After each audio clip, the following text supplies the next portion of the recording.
I just want to start before you guys, we start with the question. So Fitz and Kayvon Frazier, they won't be at practice today. They're both out with, kind of personal reasons. I'm not going to elaborate more on that, but just so you guys know, when you don't see them out there, personal reasons. They both won't be at practice today. We'll go to Safid. That's certainly all. Just my question. Do you expect Fitzpatrick to miss an extended period of time? And what does Jake Rudock bring to the table if you guys bring him in again for a visit or assignment? Again, I'm not going to go into detail on Fitz's situation. Again, it's personal. And that's kind of where I'm going to leave it. And we'll just take things day to day with him and Kayvon. But Jake, brought him in for a visit. We'll just see where that goes. Haven't signed him. So, but that's kind of, just standard operating procedure. Take a look and see where guys are, just from a roster management standpoint. So, Josh. Hey, Flo, I wanted to ask you about Andrew Van Ginkel and just what is it about his skill set that makes him capable of playing his position? And watching him at practice a couple days ago, it seems like, he's a very long frame and, that might benefit him in terms of like swim moves, et cetera. Yeah, well, Gink, first thing I'd say is, he's tough, he's smart. He loves to play. He's got some length, he's got some straight line speed. He's gotten stronger over the, since we got him. So he's made a lot of improvement. He played, at the end of the season last year. So he's got some playing experience under his belt. Not a lot, but he understands the speed of the game and, how strong the players are in this league. And, he worked extremely hard in the offseason trying to make that, first to second year leap. He's had a good, few days so far. It's still early. But he's taking advantage of his opportunities, and hopefully we continue to see that type of improvement. Steve Wine. Hi, Coach. I know you talked about the possibility of no fans in the stands the other day. I'm wondering how much you think that would eliminate home field advantage or reduce it. Do you think it would equalize things more in a place like Buffalo or Foxborough than maybe some other places? How big an impact do you see? That's not really something I thought about, to be honest with you. Off the top of my head, everyone's dealing with the same circumstances. So, I think the only thing we can worry about is what we do on the field. We try not to worry about fans or obviously it's an advantage, when they're loud in there, but we need to play through that anyway, whether it's with our cadence or whether it's communicating, finding different ways to communicate, hand signals, things of that nature. So, I'm not going to sit here and say, it is or isn't an advantage. It's not really honestly something I haven't thought about. Right now my focus is on us, trying to get better today, trying to improve today, trying to, getting in and out of huddle, make sure our communication is good, make sure we're focusing on the fundamentals, techniques. When we get to, game situation, just obviously 3 weeks from Sunday, we'll talk about it obviously before that, but I don't know.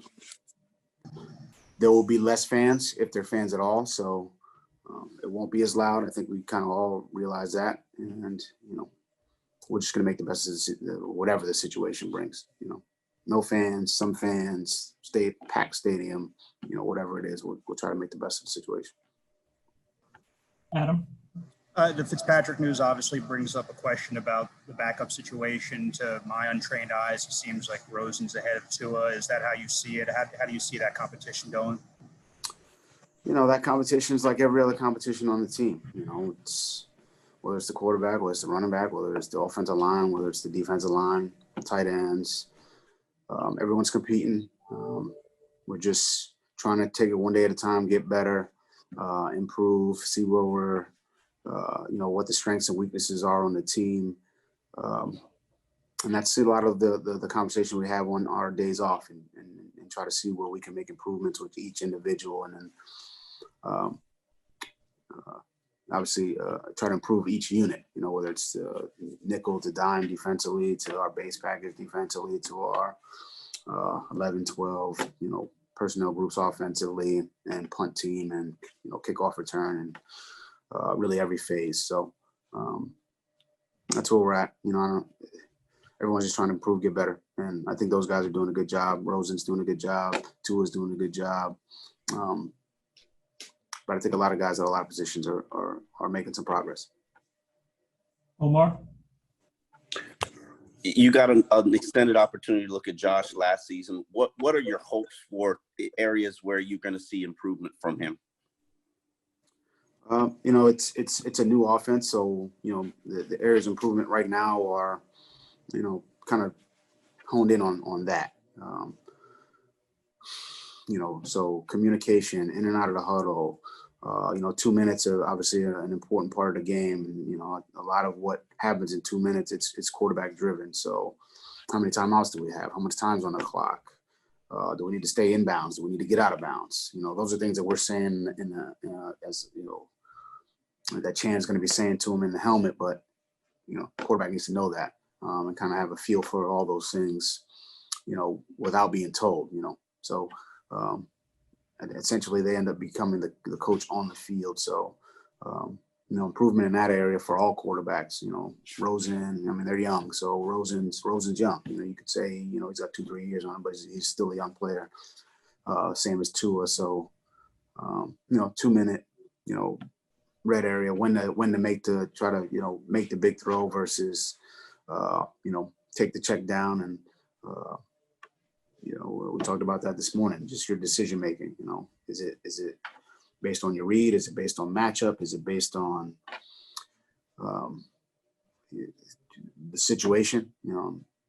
We may just need a field goal and may just need 5 yards. And your guy's wide open down the field, down the sideline. Those are decisions quarterbacks got to make. So those are there's a lot there. I know I probably went overboard on the question there, Omar, but there's a lot there, and I'm looking for a lot. I think every coach at every level is looking for the same things, and that's what we're looking for. Leadership, we're looking for communication, we're looking for someone who's making good decisions, consistently making good decisions. Cam?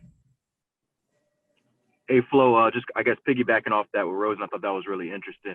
When you talk about maybe what he was doing last year, I guess from my eyes it looked like maybe some of those decisions you were talking about, or the processing speed, may have been something that he wasn't fully up to speed on. With no true preseason games, how do you evaluate maybe his development and how he's maybe improved in some of those areas? Well, all we have is practice.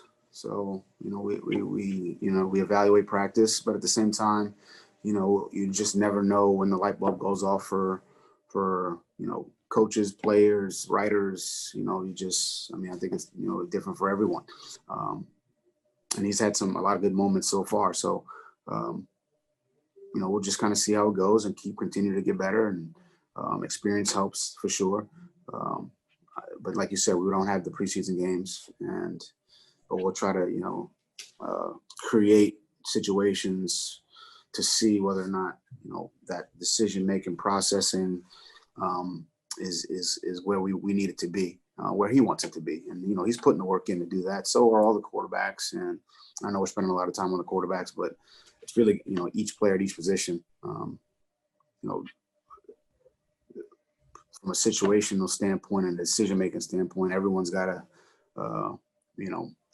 make good decisions on the field, communicate, and try to put this team in the best position to string good plays together. Joe? Good morning, Flo. I wanted to ask about scrimmage situations. What can you tell us about, how you'll approach scrimmages, the role they might have with the absence of preseason games? It's something we talked a lot about. We will have, I try to use every, team period as a scrimmage, and I think when I don't know if you're alluding to like live tackling or things of that nature. It's something we talked about. We may or may not, do something like that. But I think there's a lot that goes into it. Health of the team, whether or not we feel like we need to do that. I mean, we probably do. But what's the right setting? What's the right timing to get all that done? So it's an ongoing conversation. It's one we've had. Are we ready to do that right now today? We'll see. You guys will be out there. We've got time for one more. We'll go to Armando. Trying to get the light bulb to go off for me, Coach, and it would be helpful to know if these absences are expected to be a long, protracted thing or not a long, protracted thing. I mean, when you're dealing with personal matters, it's case by case. So, I mean, I think we've all dealt with personal things, Armando. I mean, I'm sure you have, I have. So, I mean, I'm going to support my players and, however much time they need with, specific situations, that's what they're going to get. So I think we all should have an understanding from that standpoint. And, quite honestly, when Darren we're talking about, things of that nature, then, some things take precedent, and, I'm going to respect that.